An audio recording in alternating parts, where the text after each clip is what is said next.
indiki dövrdə ekstrasenslər var, öncə görücülər var, parapsixoloqlar var, psixoloqlar var. Bunlar hamısı bu elmə bağlıdır. Sadəcə çox adam, yəni çoxları bilmirlər bunu. Bilmirlər. Amma mənbə Havas elmidir. Yəni bunu araşdırırsınız, belə deyim də sizə, bunun hamının bildiyi bir ad var, elmi lədün. Havas elmi, elmi lədünün 1%'dir. Yəni bircə faizidir. Görün indi nə qədər güclü elm, bu elmi lədün nə qədər güclüdür ki, hələ Havas elmi bunun bircə faizidir. Heç bircə faizi də belə deyə bilmərəm ki, yəni belə deyil, səhrada bir qum dənəciyik. Yəni bu budur. Bu dinə, yəni bu elmə çox yəni dərinliyə geçsək, yəni bu elmlə məşğul olmaq üçün çox şeyləri insan özündə qavraya bilər. Məsəl üçün, belə deyək də, insan əgər öz üzərində işləsə, çox güclü işləsə, çox şeylərə nail ola bilər. Çünki Allah Teala insana bunu verib, bəxş eləyibdir. Ona görə də, məsəl üçün, belə deyək də sizə, yogalar var, yogalar. Yogalar günlərlə spiritizmlərlə məşğuldurlar. O, yəni qıradan baxan insan deyər ki, yəni bu nəyə lazımdır? Amma yox. Ruhən təmizlənən insan çox şeylərə nail ola bilər. Astral səyahətlərə çıxa bilər. Astral səyahətlər, yəni astral səyahət o deməkdir ki, məsafələri astral ruhla qət eləyə bilər. Ancaq indi bunun açıqlamaları yoxdur. Ona görə də elmilərin hələ bir şeydir ki, bunun yəni bölüşdürülüb ki, Havas elmi, sonra bir neçə elmlər var, hamısı parapsixologiya, psixologiya, ekstrasensorika, bunlar hamısı paranormal bir şey kimi yəni qəbul olunur. Burada dualar var, zikirlər var. Hansı ki, bu dualar və zikirlər sadəcə dini tərəfi şeyləmir. Bu dualar və zikirlər Havas elmində müəyyən dalğalar yaradır. Həmin dalğalar insanlarda, məsəl üçün, mənfi auraları və müsbət auraları və mənfi auraları dağıdır, müsbət auraları bərpa edir. Burada beləsinə bir köməkliyi olur. Sirli tərəfləri belə deyək də, mən dediyim kimi insana Allah Teala hələ bir mübarək güc bəxş edib ki, insan hər şeyə nail olur. Ona görə də bu elm vasitəsilə, burada zikirlərdir, dualardır, bunlar ibadətin bir növləridir. Bu da Havas elminə bağlıdır. Hər şeyin bir elmə bağlılığı çox gözəl bir şeydir. Məsəl üçün, belə deyim də sizə, gün ərzində, məsəl üçün, ibadətlərdən sonra zikirlər də eləmək insanın, məsəl üçün, aurasına çox gözəl təsir edir.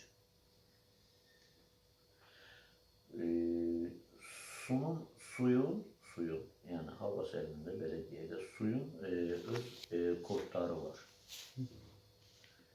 Alimlər indi bu, məsəl üçün, şeyə nail olurlar, məsəl üçün.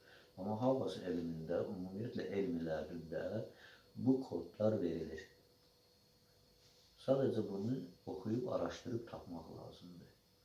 Quran-ı Kərim özündə bu kodları saxlayır. Amma bu kodlar, insanlar elə bilirlər ki, bu sirdir. Bu sir deyil. Sir elə bir şeydir ki, sir gizli və əl çatmaz bir şeydir. Amma bu insanlara əl çatmaq üçün imkan yaradır. Ona görə də yəni bunun üzərində çox işləsək, yəni insanlar da çox işləsələr, yəni çox gözəl işlərə nail ola bilərlər. Xeyirli və müsbət işlərə nail ola bilərlər. Bəs, kifayət. Bax, dediyim kimi, o baxır onun ağırlığına. Bir gündə olur, 5 gündə olur, 3 gündə olur. Yəni, dediyim kimi, onu müəyyən edib, bilmək və ondan sonra yəni, baxırsan ki, 2 günə məsəl üçün təmizlənəcək, amma yox. Gedir.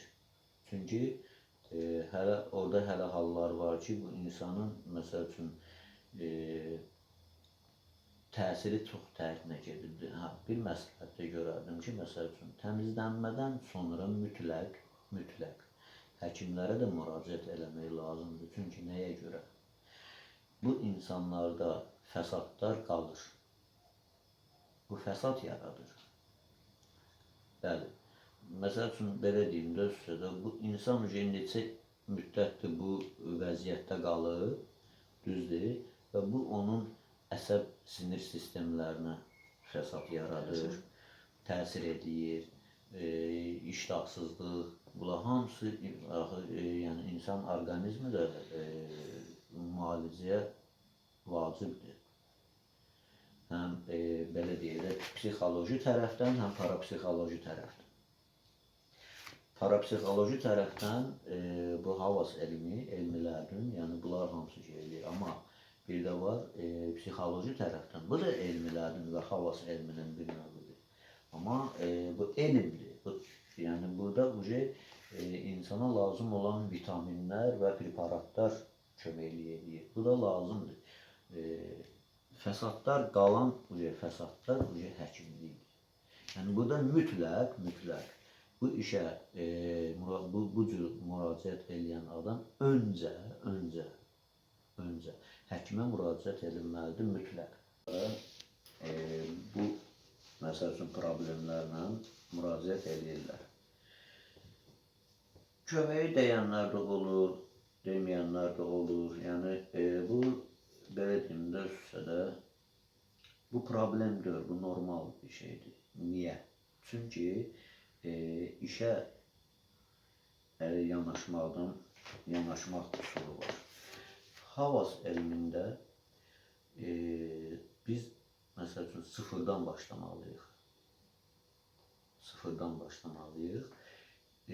Ta mənbəyi axtarıb tapmalıyıq özəyi və oradan gəlməliyik axıra. Ki, bilmək lazımdır ki, bu qardaşda ya bu xanımda problem hardan başlayır və nəticə nədir? Ona görə də havas elmi, məsəl üçün, havas elmi ilə belə deyirlər, bizdə dualardır, yəni belə deyirlər, duaların insanlara göstərdiyi dalğaların təsiridir. Yəni, bu təsirlərlə, bu dalğaların təsirləri ilə insanlara mənfi enerjidən təmizlənməyə köməyimiz deyir. Çox üsullar var və saysaq bitməz. Çünki dediyim kimi bu çox dərin və belə deyək, qədimi elmdir. Yəni, burada hər şey bağlıdır buna. Ancaq ki, bununla insanlara köməyimiz, yəni çox üsullar var ki, məsəl üçün, baxır insanın probleminə. Yəni, dediyim kimi, insanın problemini bilmək üçün dərinə getməliyik və oradan tapıb, həmin özəyi tapıb, gəlməliyik bildiyə və onu problemin aşkara çıxarıb, o problemi aradan götürmək lazımdır. Amma burada tək ekstrasensorika və yəni tək parapsixologiya yəni şeyləmir. Sırf havas elmində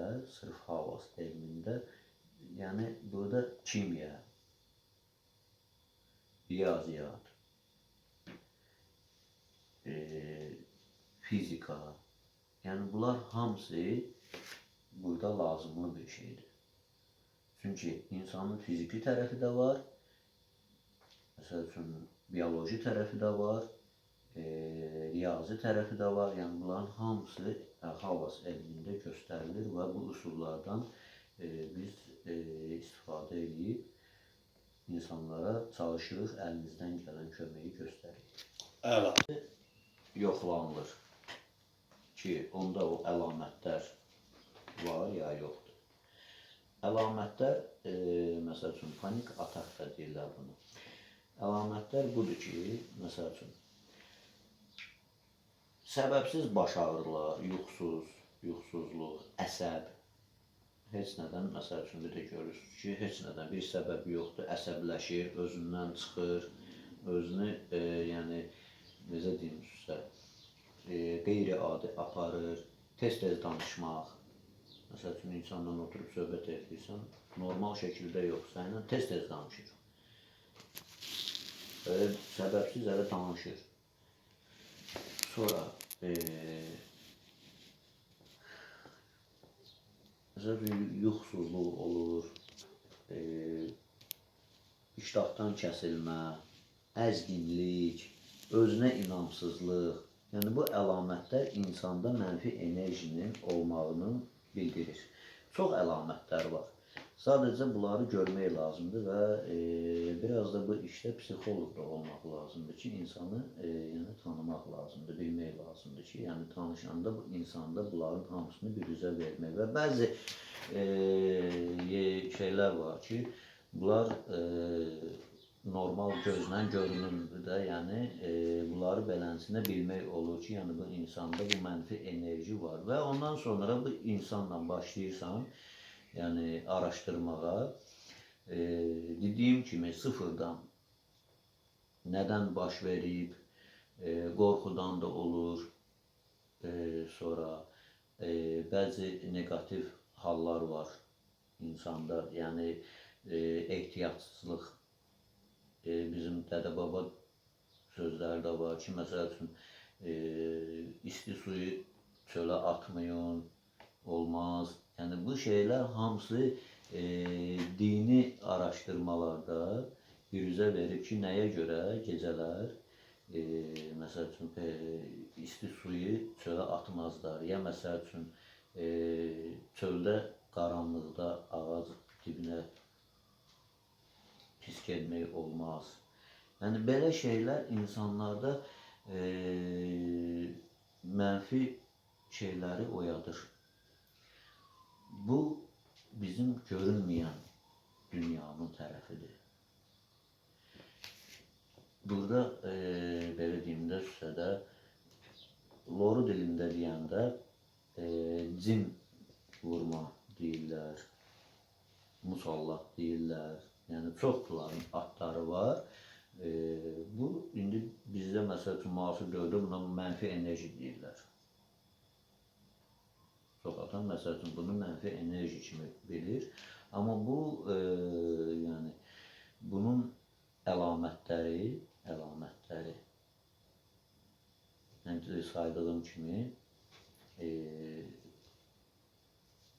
baş ağrılardır, yuxusuzluqlardır, əsəblərdir, stressdir, iştahsızlıqdır, əzginlikdir, səbəbsiz yerə, məsəl üçün, qışqıra-qışqıra danışmaqdır, insan kontroldan çıxır səbəbsiz yerə. Yəni, bunların hamısının səbəbi bu cür ehtiyatsızlıqlardır. Ona görə də məsləhət görərdim ki, yəni, belə attığınız addıma diqqət eləyəsiniz ki, yəni, bu cür hallara uğramayasınız.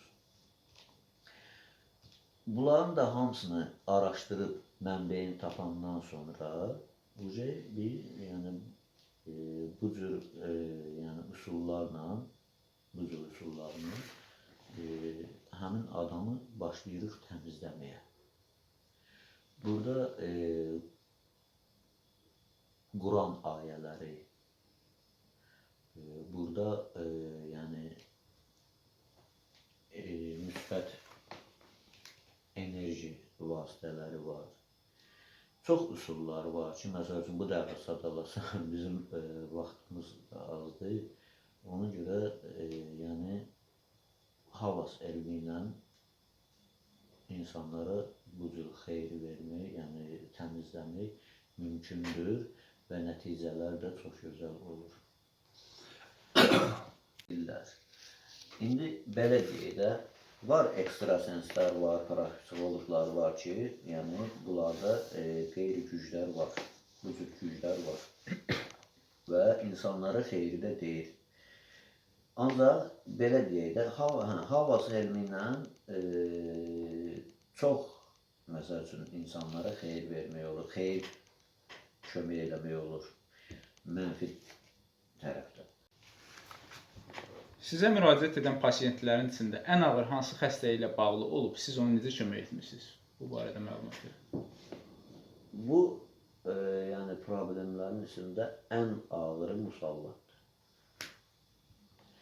Belə deyək də, bizim dildə deyəndə ki, yəni panik atakdır, lap loru dilində deyəndə cin musallatı deyirlər. 4 gün müddətində bu insan yəni problemdən azad oldu Allahın köməkliyi ilə.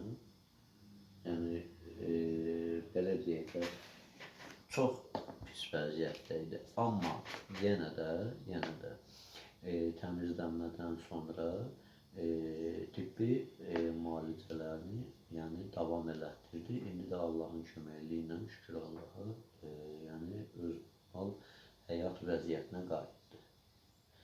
Yəni 4 gün, 5 gün olar da beləmsinə fəsadlar qalmışdı. O fəsadlar da ki Allahın köməkliyi ilə yəni tibbi müalicələrlə düzəldi.